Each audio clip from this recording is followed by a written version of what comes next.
All right, so I was saying that we could imagine the exact same scenario here, but with matrices, meaning that we could have a matrix A times some other matrix X that we don't know is equal to some other matrix B.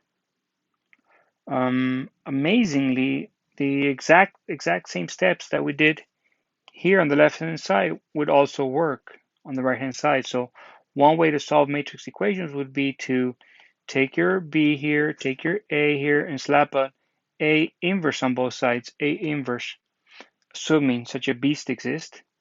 And that would be called cancellation law of multiplication, where you multiply both sides by a matrix. That would be okay.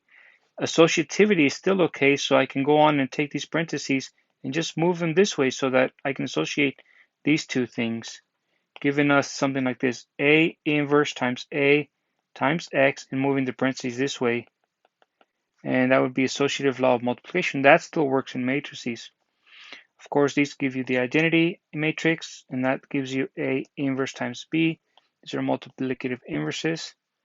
And of course, the identity times any number is just itself. That's multiplicative identity. So exactly the same steps that you would have taken in your third grade algebra class will work here in linear algebra with matrices. And really what that would look like would be maybe something like this. I'll give you a more concrete example. Suppose I have, let me see, I'm going to take one of these ones that I already knew here. Where are my inverses? 4, 7, 1, 2. 4, 7, 1, 2. And I'm going to multiply times another matrix xy. And I'm going to tell you that's equal to -1, 5. Now, I'll ask you, how do you solve that? Well, just imagine this is your matrix A, this is your X, and this is your B. We want to slap A inverse on both sides, and that would get this on the other side. So you could say that if I could multiply both sides by, it's so tempting to just do it. I guess I'll just have to do it. Can't stop now. So I'm going to take the inverse of this guy, 4, 7, 1, 2, whatever it is, and I'm going to slap it on both sides. 4, 7, 1, 2 inverse. And I'm going to do this. That's called cancellation law of multiplication. And exactly the same steps. These ones are going to be inverses of each other. So I'll just get, and I'm going to have associativity law and all that other good stuff, all the steps above. And in the end, I'll have something like this. I'll have that the xy is equal to the inverse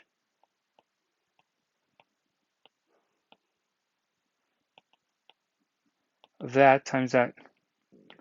And of course, I already knew what the inverse is because we talked about this earlier. The inverse of that guy is that guy. The 2 and the 4 and the other numbers change. And so this means that,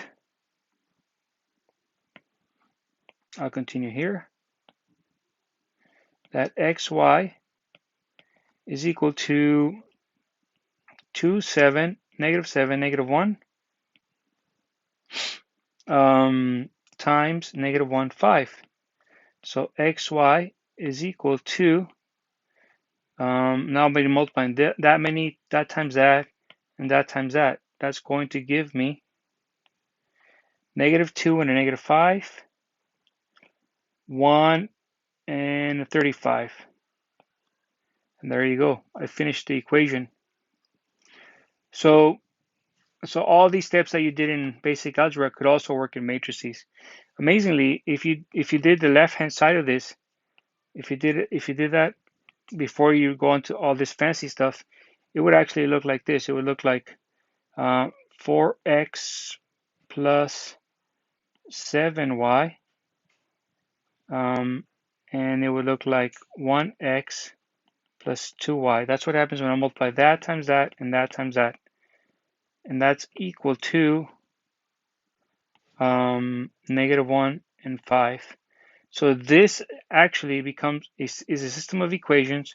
You turn it into a matrix equations. You do some fancy thing where you slap an inverse on both sides, and you get the solution in the most fancy way in the entire universe. It's kind of beautiful.